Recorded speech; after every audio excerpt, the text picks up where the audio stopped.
Inupo niya ako sa tabi ng kusina. Doon ko pinanood ang pag-asawa ng anak ko sa pamamagitan ng nasisikip na pinto sa likod ng tray ng hipon cocktail. Ako ang nagbayad ng kasal. Bawat bulaklak, bawat apuan, pero nang magsimula ang musika at ang mga toast, hindi ako kasama. Kahit malapit man lang.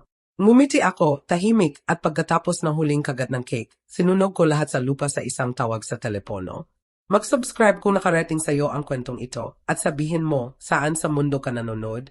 Walang senyales, walang card, walang nameplate, walang minute na pagbaiti, tanging natitiklop na upuan na may paper napkin na itinapon sa ibabaw ng upuan. Iyon ang lugar ko, sa pagitan ng tumpok ng ginamit na tray at ng may gulong na cart na may sirang gulong na umungal sa tuwing may nagtutulak nito. Tumayo ako roon na ilang segundo, kumukurap ng malakas.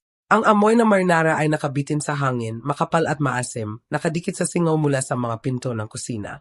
Naramdaman ko ang init mula sa mga oven sa aking likod at may sumakit sa loob ko. Tiningnan ko ang aking damit, malambot na mauve chiffon, tinahi sa kamay. Gumugol ako ng 3 oras sa pag-ayos ng buhok ko ng umaga ring iyon. 3 oras na nagpapanggap na ang araw na ito ay magiging espesyal para sa aking gaya ng sa kanila. Pero walang nagsabi sa akin. Walang nagsabi, gumawa kami ng ibang arrangement sa upuan. Kahit hindi man lang ako tiningnan ng dumoting ako, kahit si Danilo. Masyado siyang abala sa malapad na ngiti, inaayos ang kanyang cufflinks, pinapahalikan siya ng nanay niya sa pisngi na parang siya ang nagpalaki sa kanya. Parang siya ang nanatili tuwing gabi kapag may night terror siya. Parang siya ang kumuha ng double shift kapag kailangan niya ng braces. At hindi ko kayang bayaran pareho ang renta at ang ngiti niya. Hinawakan ko ang maliit kong handbag, beige leather, ang binili niya sa akin ilang taon na ang nakaraan para sa araw ng mga ina nang tinatawag pa niya akong nanay. Nanginginig ang mga kamay ko. Naramdaman ko ito sa mga pulso ko, banayad na vibration na parang may electrical na gustong makatakas sa mga daliri ko. Ang catering manager, batang lalaki na hindi hihigit sa ngumiti ng awkward. Oh, sinabi nila na dapat kang maghintay dito sa likod, ma'am. Ayaw ng bride na anumang visual clash sa tema. Tinitigan ko siya. Tema! Napangiwi siya, tumingin sa nagsisikip na pinto. Ang silver edge ay tumama sa dingding muli ng may matalim na tunog. Tumagas ang tawa mula sa reception hall, sinundan ng pagsabog ng musika na parang aesthetic consistency sa mga larawan at lahat. Naupo ako ng dahan-dahan. Umunggal ang upuan. May madilim naman sa sasahig sa ilalim ng mga paa ko. Gravy, marahil. Medyo dumikit ang sapatos ko nang igalaw ko ang mga ito. Tiningnan ko ang mga kuko ko, bagong ayos sa malambot na pink, pagkatapos ang malamig na dibdib na manok na ibinaba ng isang tao sa harap ko sa basag na puting pleto. Ang pinakamasama, hindi ako nagsalita. Ni isang salita. Dahil araw niya ito. Dahil sinabi ko sa sarili, huwag sirain ito para sa kanya. Huwag maging ganong ina. Dahil binayaran ko lahat at naniniwala pa rin na may kahulugan iyon. Hinugot ko ang program na ibinigay sa akin sa simbahan. Eleganteng cursive sa cream cardstock. Walang banggit sa akin kahit saan. Ang tatay niya ang naghatid sa kanya sa ISO. Ang nanay niya ang nagbigay ng unang talumpati. Ako lang ang pitaka, ang multo sa kusina, ang babaeng ayaw nilang isama sa larawan. Muli na namang umindayog ang pinto. Nakita ko ang chandelier, ang banda na nagsisimula, ang unang sayaw, si Danilo at Emilia na umikot sa ilalim na malambot na ginintuang ilaw. Hindi siya tumingin sa akin kahit minsan. Pinindot ko ang napin sa bibig ko, nagpapanggap na nagpupunas ng hindi umiral na mansa. Nagsusunog ang mga mata ko. Sinabi ko sa sarili na ito ay ang mga sibuyas mula sa kusina. Ang singaw, ang init, hindi ang pagtataksil. Pero Diyos ko ito nga. At sa isang lugar sa loob ko, may pumutok ng tahimik na parang hairline fracture sa salamin. Hindi mo napapansin hanggat hindi nababasag ang buong sakit. Tinitigan ko ang dingding sa harap ko. May patch na natatanggal na pintura sa likod ng fire extinguisher. Tinitigan ko ito ng matindi na akala ko ay susunugin ko ito. Ang spot na iyon ang naging anchor ko, ang focal point ko, ang tanging bagay na nabigil sa akin na magkawatak-watak sa harap ng waiter na may dalang crab puffs. Dahil kung palalabasin ko ito, kung magsisimula akong umiyak, hindi ko alam kung makakatigil pa ako. Huminga ako na malalim, pagkatapos isa pa. Ang manok sa pleto ko ay lumamig na. Hindi ko ito hinawakan. Sa wakas, may naglabas ng dessert. Hindi ko ito natikman, tinitigan ko lang ang mga layer ng puti at ginto, ang mga kulay niya, ang perpektong maliit na pangitaing niya. At pagkatapos ay ginawa ko ang tawag. Maikli ito, direkta. Hindi ko kailangang magpaliwanag. 3 simpleng pagkansela lang. Ang mga bulaklak para sa brunch bukas, ang ikalawang kalahati ng bayad sa benda, at ang open bar na dapat ay tatagal hanggang hating gabi. Matatag ang boses ko, kalmado, kontrolado, at nang ibinaba ko ang telepono, hindi ako nakaramdam ng guilt. Hindi ako nakaramdam ng pagsisisi. Naramdaman ko ang unang kumislap ng bagay na hindi ko nakilala sa loob ng maraming taon. Kapangyarihan. Tiningnan ko ang mga kamay ko muli, hindi na nanginginig, hindi na tumitibok ng mabilis ang puso ko, tanging tahimik na hum na parang makina na muling nabuhay. Muli na namang umindayog ang pinto. Isa pang flash na ilo ng tawa ng buhay na hindi ako kasama. Hayaan silang mag-toast nang wala ako. May sarili na akong planong gayon. Hindi ako natulog ng gabing iyon. Ni isang segundo. Nakahiga ako sa matigas na kama sa hotel, suot pa rin ang damit ko, nakatitig sa ceiling fan na umikot sa itaas ko na parang bigla na lang itong magkakabit at babagsak sa dibdib ko. Kalahati akong umaasa na mangyari ito.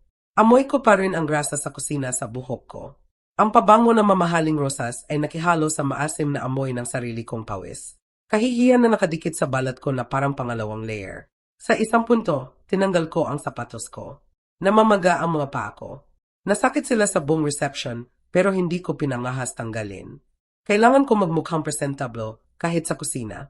Mga 3:3 ng umaga nang umupo ako. Ang digital clock ay kumikinang na pula. Sumipol muli ang phone ko sa nightstand.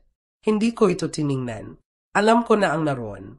Mga missed call mula kay Danilo, mula kay Emilia, mensahe mula sa pamangkin ko na nagsasabi lang, ano ang nangyari? Nagpapanik ang lahat. Binuksan ko ang wedding budget spreadsheet sa tablet ko. Matapat kong pinananatili ito ng mahigit 1 taon. Alam ko ang bawat amoy, bawat adjustment, bawat upgrade, bawat indulgence na hiniling ni Emilia, palagi may masikip na ngiti. At ang salitang ginamit niya na parang kutsilyo na nakabalot sa setin. Elevated. Margarita, gusto lang namin ng kaunti pang elevated.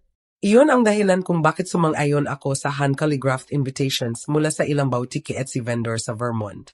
Iyon ang dahilan kung bakit nagbago ang venue mula sa community church hall patungo sa restored barn na may chandeliers at antique whiskey barrels. Iyon ang dahilan kung bakit nadagdagan ng custom cocktail menu ang open bar at ang cake ay naging 5 mula sa 2. Binayaran ko lahat. Walang nag-alok na maghahati ng gastos. Hindi si Danilo, hindi ang mga magulang niya. At hindi ako humingi dahil gusto kong magkaroon siya ng lahat ng hindi ko kayang bayaran ng pinalalaki ko siya. Nag-scroll ako sa mga transaksyon. Nahinto ang hininga ko nang makita ko ang mga ito. 2 unauthorized charge na ginawa ilang araw bago ang kasal. Bar tab mula sa tasting event. Dress rehearsal dinner upgrade. Parehong restaurant kung saan inupo nila ako sa likod malapit sa kusina muli. Sumakit ang tiyan ko. Dinoble check ko ang card. Ang card ko na ginamit ng walang pahintulot. At pagkatapos ay nakita ko ang note na iniwan niya sa Venmo sa isa sa mga bridesmaids niya. Tinatakip na nanay niya ang lahat. Might as well go big. Wedding vibes. Hindi ako umiyak. Hindi sa pagkakataong ito. Wala akong naramdaman.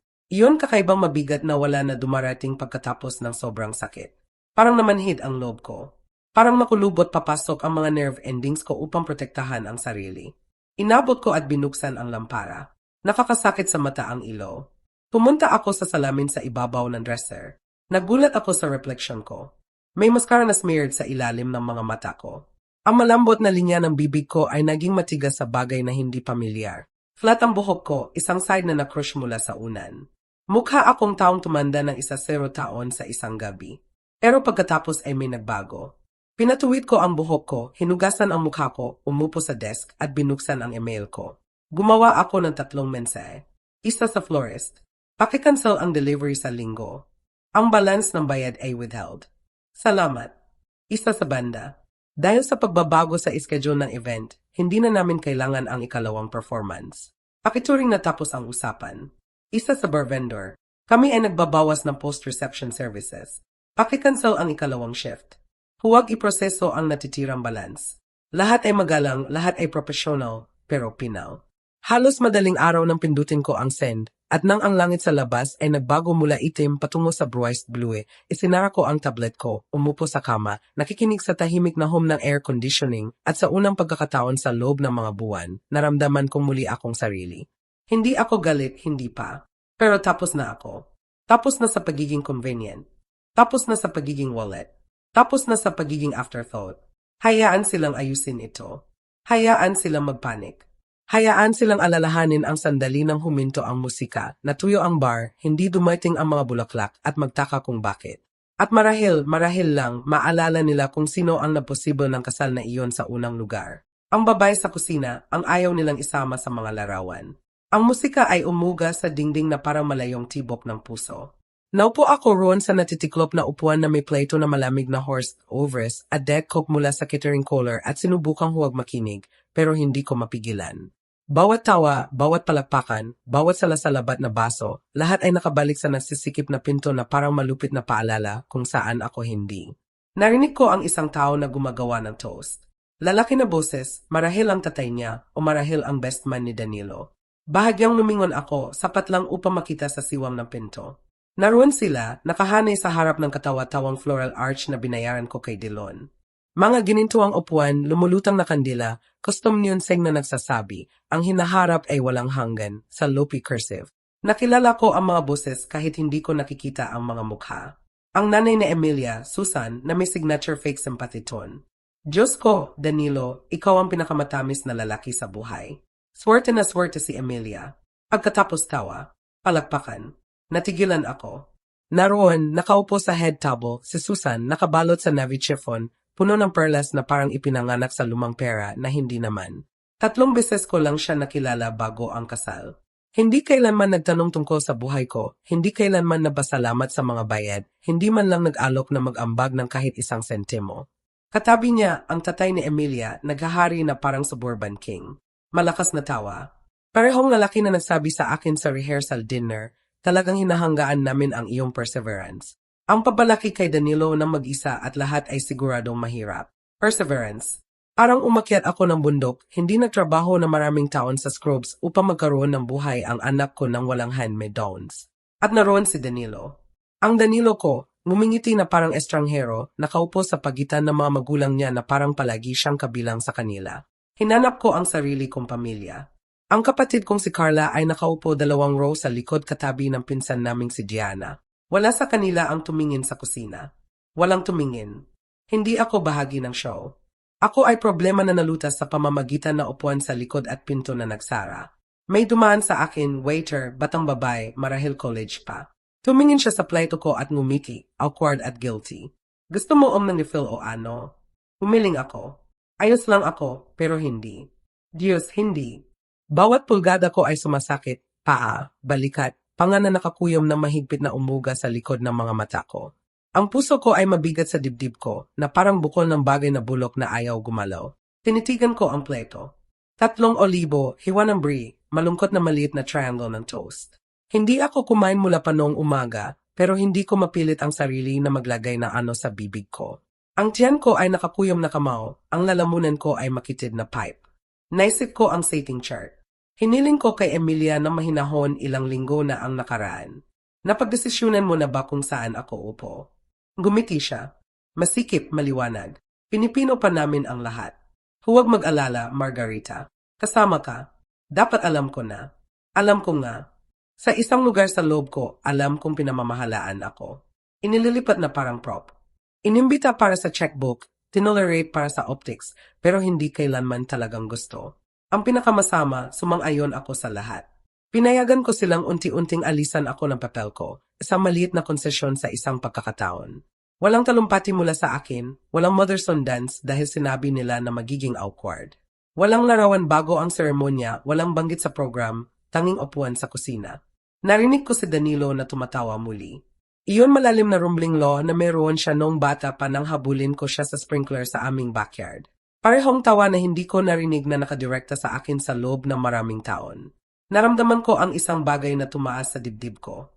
Hindi kalungkutan, hindi disappointment, galit, tahimik, kontrolado, mapangwasak na galit. Tumayo ako, lumakad patungo sa nasisikip na pinto, inilagay ang kamay ko sa gilid, at tinulak ng bahagya, sapat lang upang sumilip muli. Nagtagpo ang mga mata namin ni Emilia.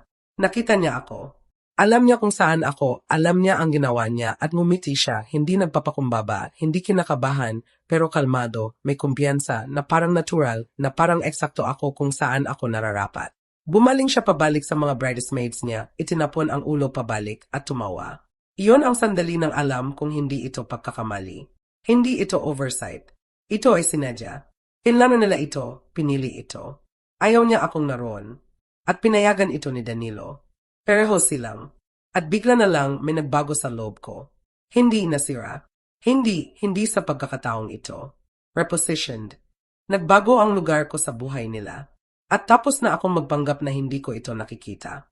Hayaan silang magkaroon ng spotlight nila. Hayaan silang uminom ng tsampag nila. Akala nila hindi ako nakikita. Wala silang idea kung ano ang maaari kong alisin. Nagsimula ang toast habang nakatayo pa rin ako sa pinto ng kusina. May nagdim ng ilaw sa reception hall. Nakita ko ang glow ng string lights sa itaas at ang shimmer ng ginto mula sa mga charger sa bawat mesa. Sumitsit ang mic ng isang beses at pagkatapos ang boses ng tatay niya ay umugong sa kwarto na parang game show host. Sa aming anak na si Emilia at sa kanyang perpektong bagong asawa, si Danilo. Sumabog ang palakpakan. Lumayo ako ng isang hakbang. Magulo ang kusina sa likod ko. Mga metal tray na nagsasalpukan. Mga boses na tumataas. Server na nag-away tungkol sa gluten-free plate ng tabo 12. Lumipat ako sa gilid, sumandal sa dingding. Malamig ang plaster sa likod ko. Ang amoy ng bawang at mainit na langis ay nakadikit sa hangin. Mula sa kabilang side ng pinto, patuloy ang tatay niya. Nang maliit pa si Emilia, sinabi niya sa amin na gusto niya ng fairy tale, prinsip, kastilyo at masayang wakas. Well, sweetheart, ngayon nakuha mo ito. Higit pang palakpakan. Nahinto ang hininga ko. Hindi siya naroon na maliit pa si Danilo. Hindi niya nakita akong nagpupunas ng suka mula sa sahig ng banyo ng alas -3 ng umaga. Hindi niya nakita akong manahin ng mga buttons pabalik sa uniforme niya sa paaralan. Hindi niya nagmaneho ng milya sa nagyayalong kalsada upang dalhin siya sa chess tournament. Pero ngayon ay binabago nila ang kwento at na-edit out ako. Tiningnan ko ang mga kamay ko muli. Blotchay ang mga daliri ko, manipis ang balat, bahagyang nanginginig. Ang cold air vent sa itaas ay nagpaparamdam ng prickles sa mga braso ko. Pagkatapos dumating ang turn ng nanay ni Emilia. Ang boses niya ay syrupy, overrehearsed.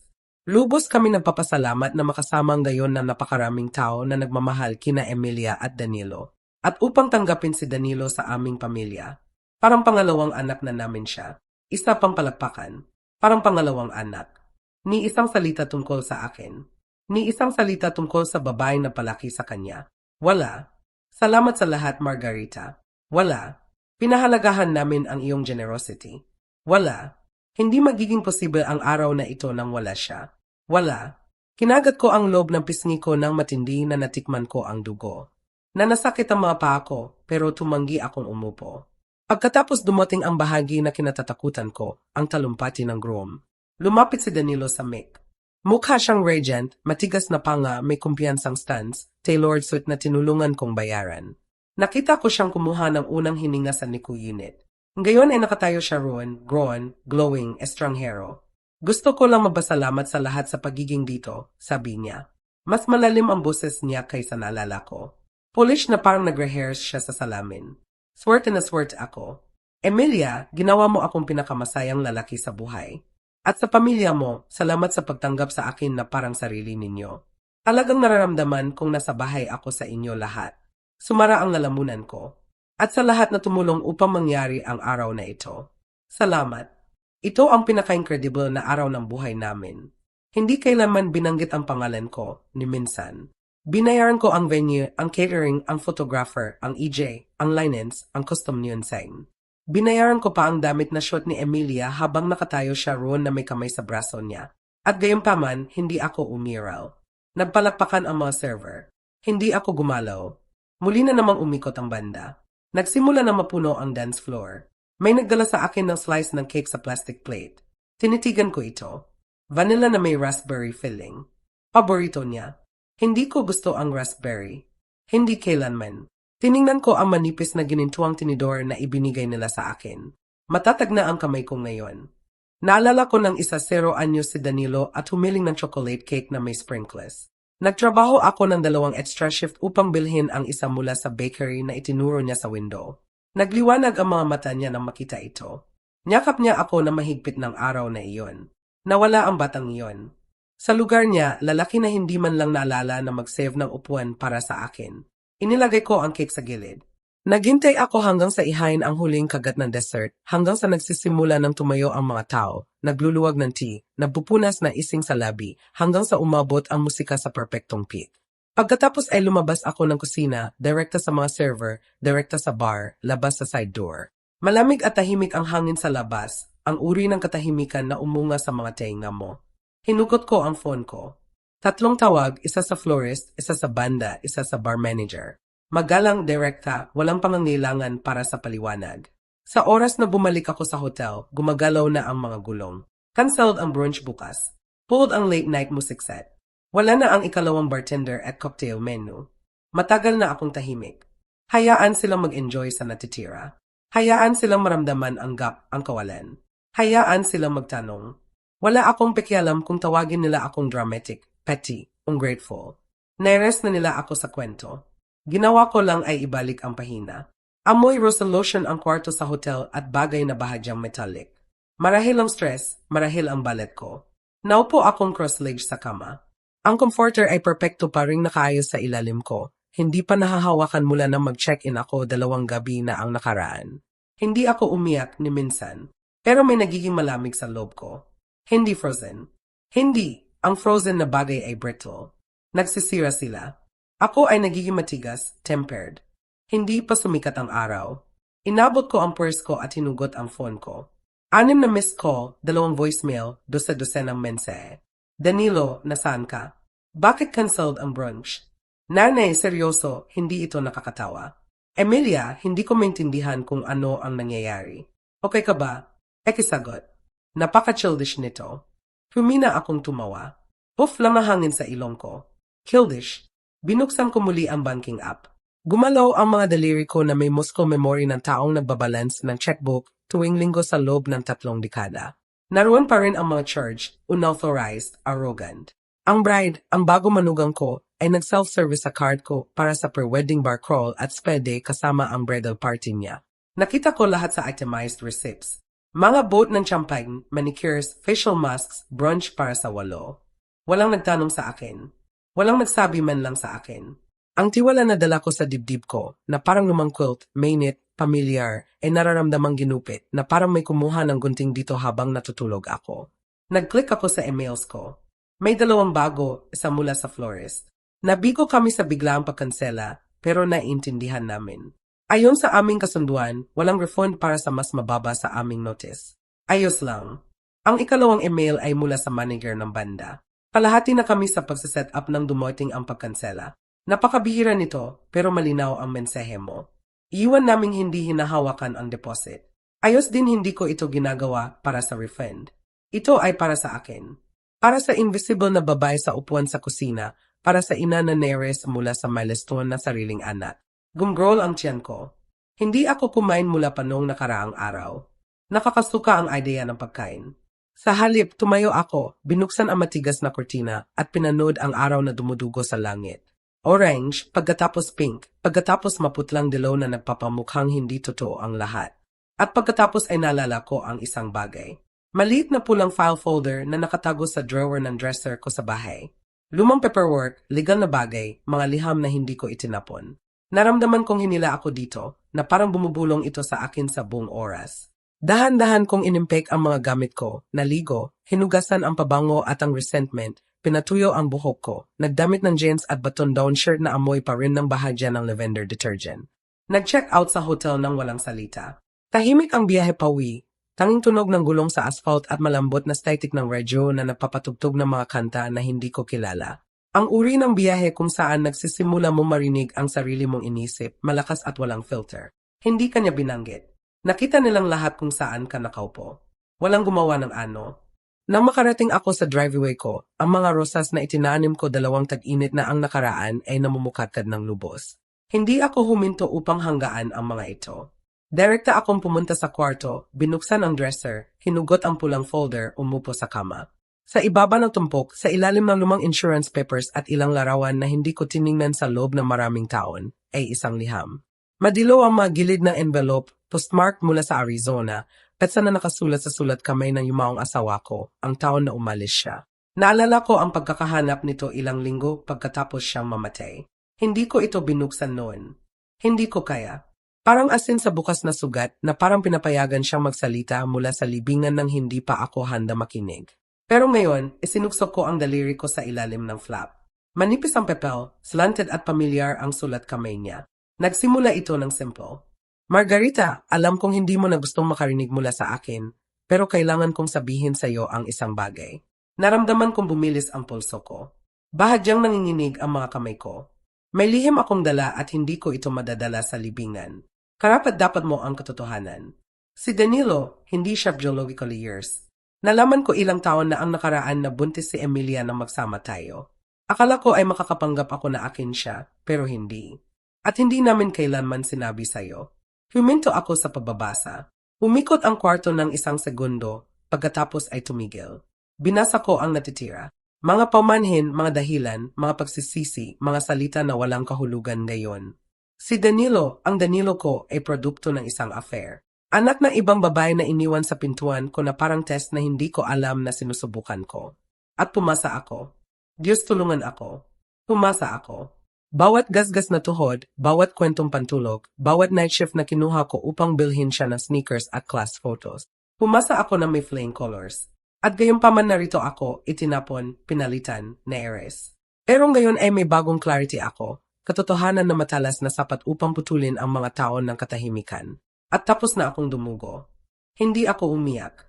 Kahit habang nakaupo ako roon na may liham na nanginginig sa kandungan ko, ang bigat nito ay mas mabigat kaysa sa anumang hawak ko. Hindi ako nagbuhos ng isang luha. Ano ang saysay?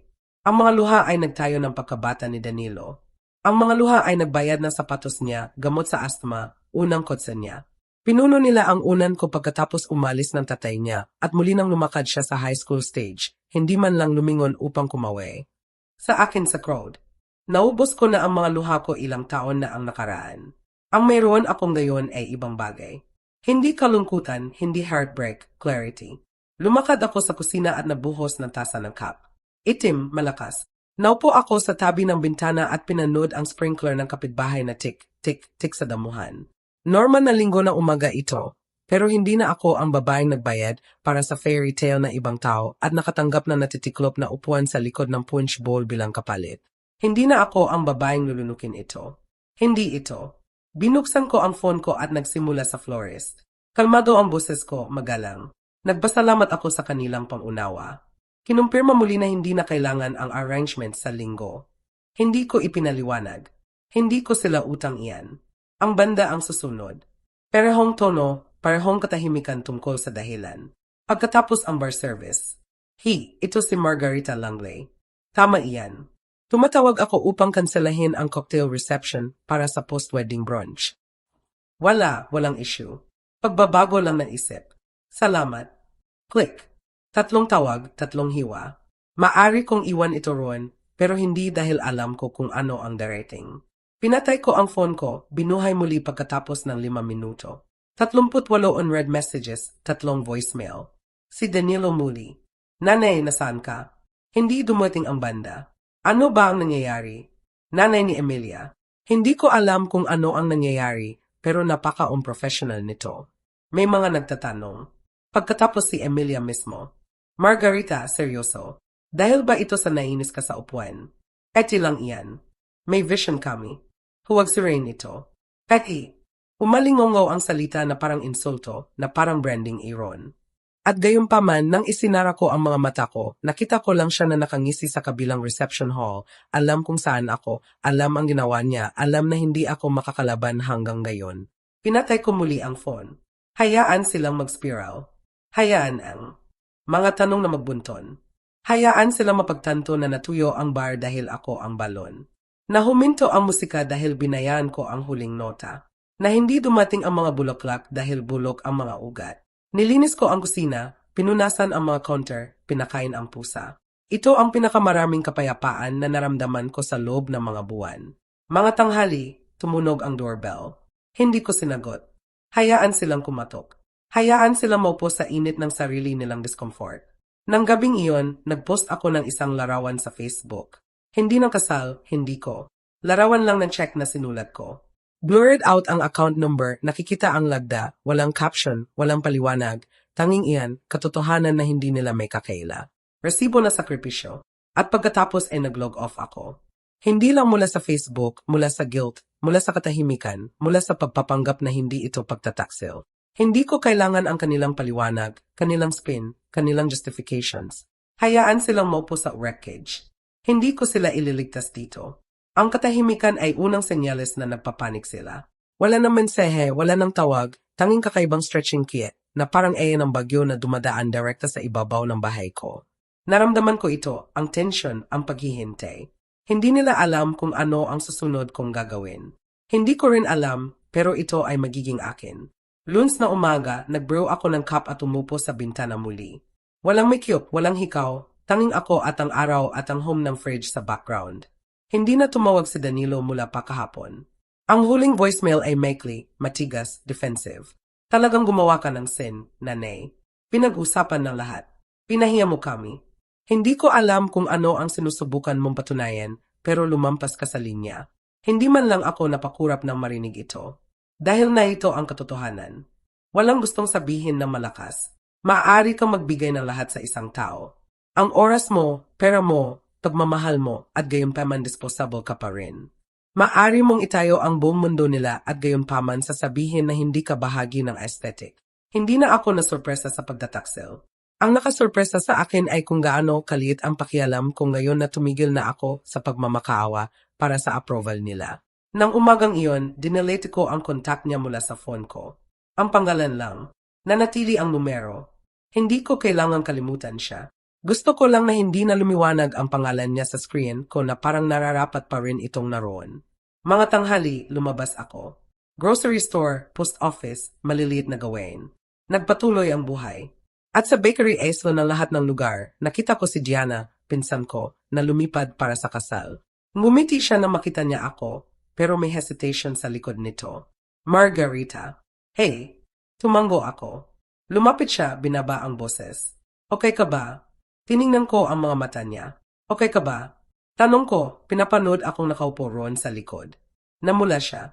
Hindi ko napagtanto na sinadya iyon. Akala ko marahil ikaw. Hindi, putol ko na mahina. Hindi ka nag-isip. Iyon lang. May mahabang katahimikan. Esensya na, sabi niya sa wakas. Mali iyon.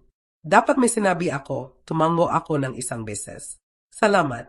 Mukha siyang relieved na parang ang maliit na sandali ng accountability ay napalaya sa kanya. Hindi niya ako pinalaya, pero ito ay simula. Na makauwi ako, may bouquet sa porch ko. Carnations, ang murang uri na mumukadkad na, walang card. Hindi ko ito dinala sa loob. Sa halip, direkta kong dinala sa trash bin. Nang gabing iyon, tiningnan ko ang Facebook. Ang larawan ng check ay may halos 100 comment. Lumang kaibigan, kasamahan, kapitbahay, mga tao na hindi ko narinig sa loob ng maraming taon. May nalilito, may galit, pero karamihan ay naintindihan. Isang comment ang nanatili. Nasira nito ang puso ko, Margarita, at hindi pa ako nakarelate ng ganito kalalim sa isang bagay. Salamat sa pagpapakita sa amin na hindi kami kailangan manahimik. Iyon na, ang simula ng bagong bagay. Hindi revenge, hindi spite, power reclaimed. Hayaan sila mag-rage sa group chats. Hayaan sila mag-spin ng sarili nilang narrative. Hindi ako magre-reply. Hindi ako magpapaliwanag. Sa wakas ay pinili ko ang katahimikan, hindi bilang submission, pero bilang control. At ang katahimikan sa pagkakataong ito ay akin. Nagsimula ito sa drawer. Matandang bagay na quirky sa guest room dresser, kalahating nakabitin, palaging nangangailangan na maliit na hip bump upang mabuksan. Hindi man lang ako naghahanap ng partikular na bagay, tanging nililinis ang mga natitira ng buhay na masyado akong pagod upang ayusin. Pero sa pagitan ng madilaw na tax returns at expired coupons, nakita ko ito. Ang pulang folder muli, ang parehong akala kong naubos ko na. Pero nakatago sa sleeve, manipis na parang bahagi na ng lining ay ikalawang liham. Walang envelope sa pagkakataong ito, natiklop ng isang beses, pagkatapos muli, 110. Parehong slanted scroll, parehong panggalan. Ang lagda ng dating asawa ko ay nakatitig sa akin na parang multo. Mitchell, petsado 3 araw bago siya mamatay. Margarita, kung binabasa mo ito, siguro nakarating sa iyo ang unang liham. Hindi ko alam kung binuksan mo ito. Sana binuksan mo. Hindi ko nasayangin ang oras sa paghingi ng paumanhin muli. Kailangan kong sabihin sa iyo ang higit pa. Bagay na hindi ko madadala sa akin. Bagay na dapat kong sinabi na matagal na. Si Danilo ay hindi lang anak na ibang tao. Hindi siya kailanman dapat maging iyo. Nang iwan ni Emilia siya sa pintuan ko, ayaw niya siyang panatilihin. 18 siya. Takot. Hiniling niya sa akin na ibigay siya for adoption. Hindi ko kaya. Wala akong puso. Nagsinungaling ako sa iyo. Sinabi ko sa iyo na atin siya. Na ito ay pagkakamali mula bago tayo ikinasal. Naniniwala ka? Pinalaki mo siya. Minahal mo siya na parang laman ng laman mo. Pero ang katotohanan ay, hindi man lang iyan. Anak siya ng estranghero. At ikaw, ginawa mo siyang mundo mo gayunpaman. Hindi ko alam kung ano ang mararamdaman mo sa pagbabasa nito. Pero sana, Diyos, sana alam mo na kahit ano pang mali ko, tama ako sa pabili sa'yo. Ikaw ang tanging taong sapat na malakas upang maging ina niya. Hindi dahil sa dugo, pero dahil sa kung sino ka. Hindi ako gumalaw. Ang mga salita ay naupo sa dibdib ko na parang boulder. Hindi biologically mine, hindi man accidentally mine. Pinili ng lalaking umalis sa aming dalawa, na nagbigay sa akin ng anak at pagkatapos ay umalis na parang pabor. Nahinto ang hininga ko sa unang pagkakataon sa loob ng mga araw. Humina ang mga tuhod ko. Naupo ako sa gilid ng kama, papel pa rin sa kamay ko. Libo-libong imehe ang kumislap sa isip ko. Ang unang pagkakataon na inalog ko si Danilo sa pagtulog, maliliit na kamao niya na nakakulot sa balikat ko. Unang salita niya, "Truck," ang lagnat na natakot sa akin ng husto. Nagmaneho ako sa iyar na nakapaa sa taglamig. Ang science fair project na umiyak siya nang magdamag ng hindi sumabog ang bulkan.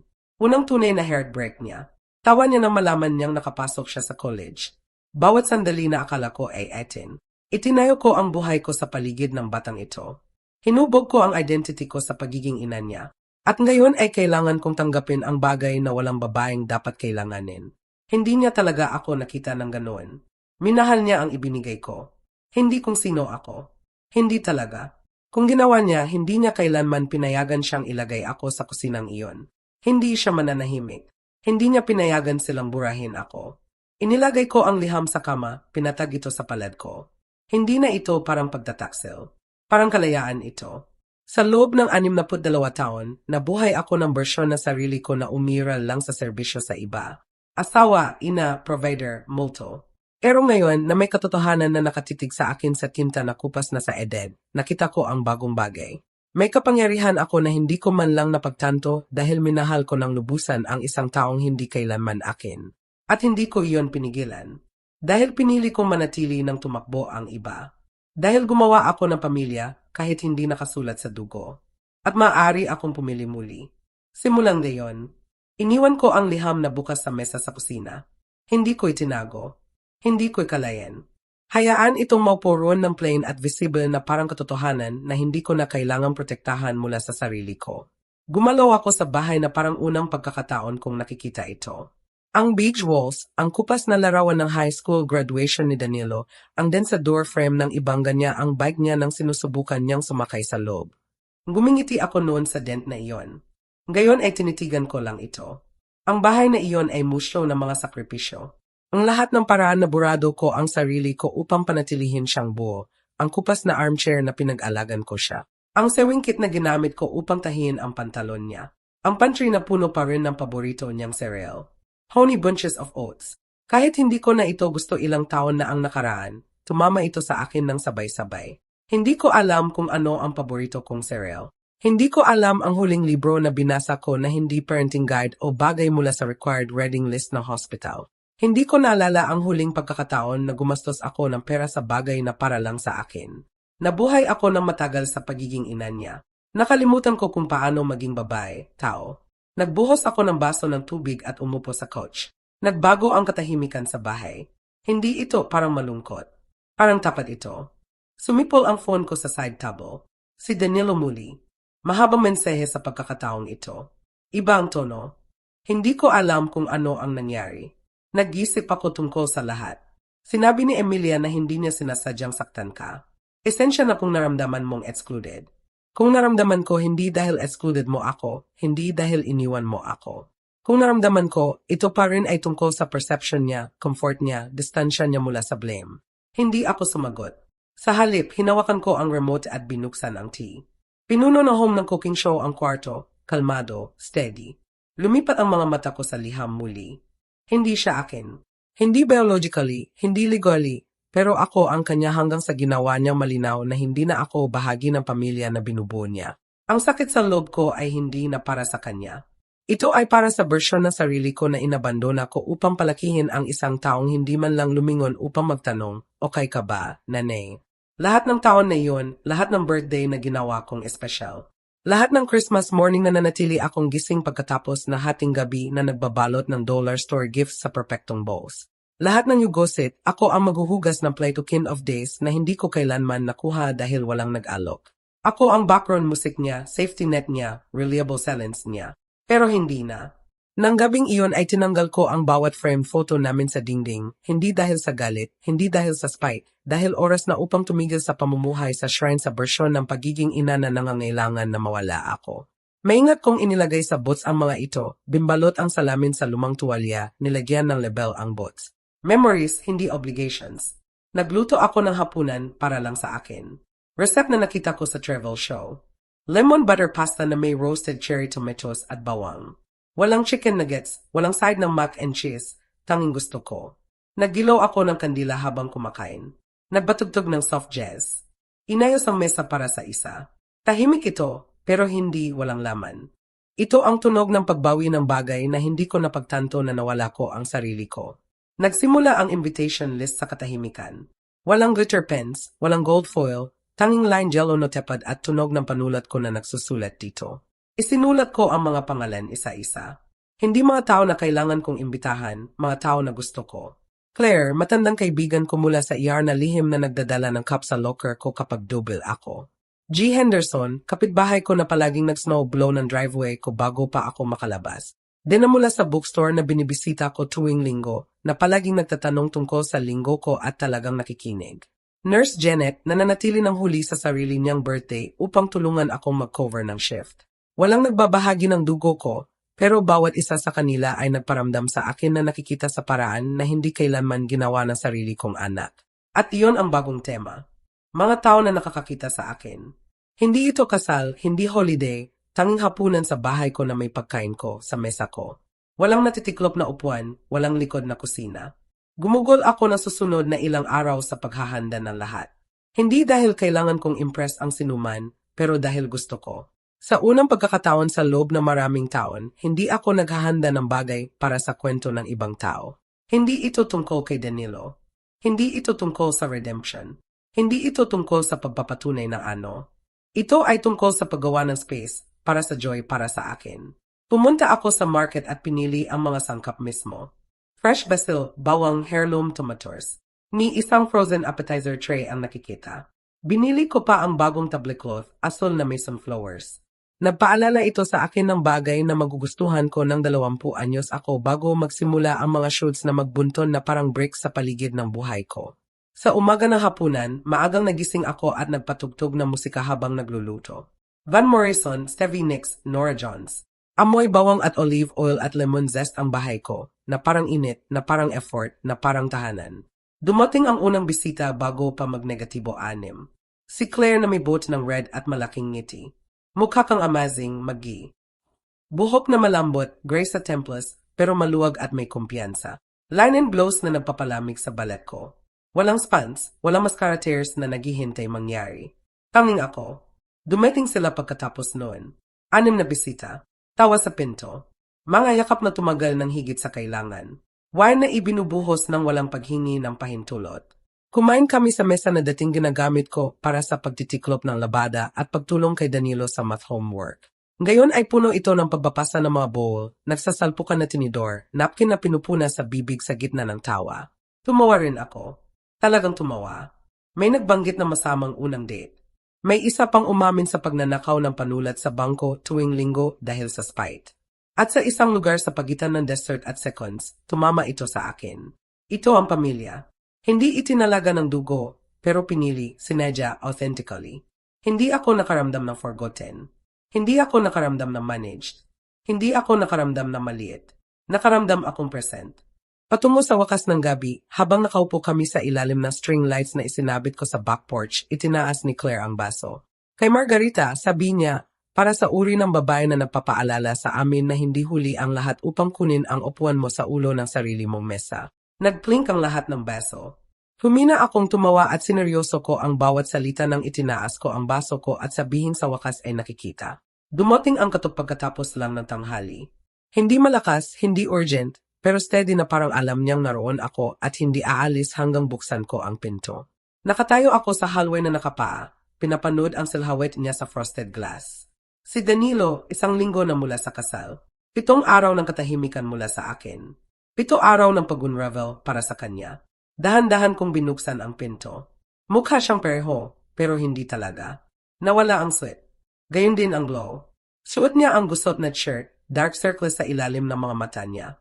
Sumikip ang bibig niya nang makita niya ako na parang nag-rehearse siya ng 1-0 iba't ibang paraan upang simulan ang usapang ito at nakalimutan lahat ng sabay-sabay.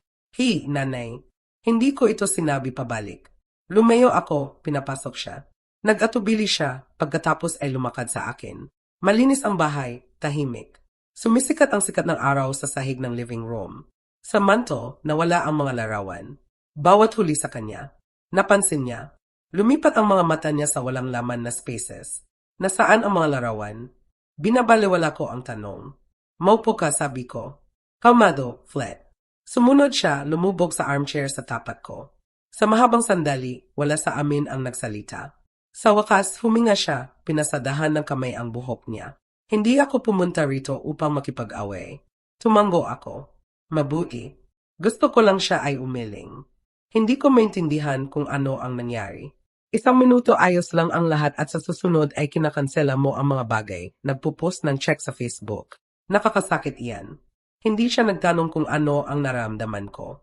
Hindi siya nagsabi ng pasensya na. Gusto niya ng paliwanag. Tumayo ako, lumakad sa hallway closet at hinugot ang isang box. Inilagay na mahina sa coffee table sa pagitan namin. Ano ito? Tanong niya. Mga resibo, sabi ko. Bawat isa sa kanila mula sa huling 12 buwan. Venue deposits, dress fittings, cater down payments. Tinakpan ko pa ang extra dance floor na gusto mo. Naalala mo ba iyan? Tumingin ang mga mata niya sa mga papel, pero hindi hinawakan. Pagkatapos ay hinugot ko ang susunod na item, ang liham, sulat kamay ng tatay niya. Hindi mapagkakamali. Hindi ako nagsalita habang binabasa niya. Pinanood ko ang mukha niya. Sa una confusion, pagkatapos recognition, pagkatapos ang dahan-dahang creeping shade ng disbelief. Tumingin siya pataas, pumutok ang boses niya. Alam mo na. Alam ko na ngayon, sabi ko. Nilunok niya ng malakas. Kaya, galit ka dahil hindi ako galit dahil hindi ka biologically anak ko, sabi ko, pinutol siya. Galit ako dahil pinalaki kita, Danilo. Ibinigay ko sa iyo ang lahat na mayroon ako. At nang dumating ang sandali upang parangalan mo ako, upang tumayo at sabihin, ang babaeng ito ang gumawa sa akin. Naupo ka. Tumingin siya pababa, tahimik. Pinayagan mo silang itulak ako sa kusina. Patuloy ko. Hindi nanginig ang boses ko. Pinanood mo silang pahiyain ako at wala kang sinabi. Iyan ang sumira sa akin. Hindi ang yene mo, hindi ang pera, sa wakas ay nagsalita siya bahagya sa itaas ng bulong. Hindi ko akalain na mahalaga ito, sinabi ni Emilia. Sinabi niya na mas mabuti ito para sa mga larawan, para sa look. Hindi ko akalain na masasaktan ka. Humina akong tumawa, malamig, maikli. Hindi ka nag-isip eksakto. Tumayo ako, lumakad sa manto, hinawakan ang isa sa walang laman na frames. Dati ay may larawan ito ng kindergarten graduation mo. May nawawalang ngipin ka at marker sa shirt mo. Tumakbo ka mula sa stage direkta sa mga braso ko. Inilagay ko ito face down. Apos na akong hawakan ang mga version mo na wala na. Napakurap siya na parang sinampal ko siya. Nanay, hindi, sabi ko na matigas. Hindi na ako ang backdrop mo. Hindi na ako ang bangko mo. Hindi na ako ang afterthought mo.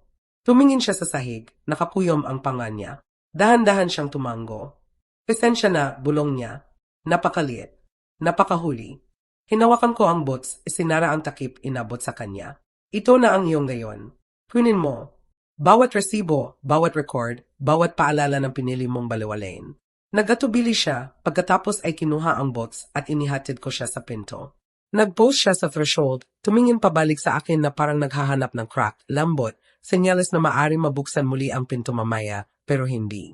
Palagi mong sinabi na ako ang buo mong mundo, sabi niya ng tahimik. Sagot ko. At ngayon sa wakas ay akin ako. Pagkatapos ay isinara ko ang pinto. Mainit ang bahay sa tawa. Tunay na tawa. Ang uri na pumupuno sa dibdib mo at nagpapakorkle sa mga mata mo nang hindi mo man lang napapansin. Ang uri na umuga sa mga dingding at nagpapaalala sa iyo na buhay ka. Ang amoy ng bawang at rosemary ay sumasayaw sa hangin. Inayos ng may pagmamahal ang mesa. Asol at sunflower yellow cloth. Mismatched plates. Cloth napkins na natiklop sa maliliit na fan. Inilagay ko ang kandila sa gitna, hindi upang impress ang sinuman, tanging dahil gusto ko ang paraan kung paano nagpapakinang ang flame sa silverware. Ang mga bisita ko ay nagtipon sa living room, umiinom ng wine, nagbabahagi ng kwento. Si G. Henderson ay nasa sulok na nagsasabi ng kwento kung paano niya na-lock ang sarili sa labas ng bahay niya sa underwear niya. Lahat ay umungal. Si Claire ay may luha sa mga mata mula sa matinding tawa. At ako, nakatayo ako sa kusina na nakapaa, hawak ang baso ng wine, ngumingiti, hindi naghihintay na tawagin, hindi nakatago sa likod ng pinto, hindi nakalimutan. Ako ang hostess. Ako ang present. Ako ang nakikita. Inilagay ko ang huling ulam, roasted vegetables na may thyme at sea salt, at dinala ito sa labas. Habang inilalagay ko ito sa mesa, may pumalakpak. Chef Margarita strikes again, sabi ni Claire na may ngisi. Naupo kami, nagbasa ng mga bowl, nagbuhos ng higit pang wine. Sa isang lugar sa pagitan na ikalawang serving at huling kagat ng cornbread, itinaas muli ni Claire ang baso niya. Sa palagay ko ay dapat tayong mag-toast, sabi niya. Tumango ang lahat. Sa ano? Tanong ni Dena. Tumingin si Claire sa akin. Sa pagbili sa sarili mo, sabi niya, at sa pag-alam kung kailan tumigil sa pagbibigay sa mga tao na alam lang kung paano kumuha. Itinaas ng lahat ang baso. At sa wakas ay buong itinaas ko rin ang akin, tumayo ako. Hindi nanginginig ang mga kamay ko. Hindi nanginig ang boses ko. Tiningnan ko ang bawat mukha sa paligid ng mesang iyon.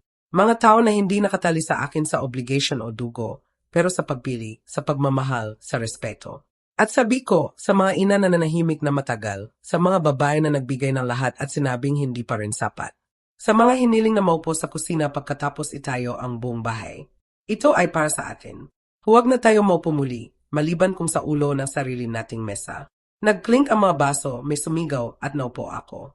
Hindi sa likod, hindi out of sight, hindi sa exile, pero sa upuan ko, lugar ko. Hindi na tumawag muli si Danilo. Hindi ko kailangan.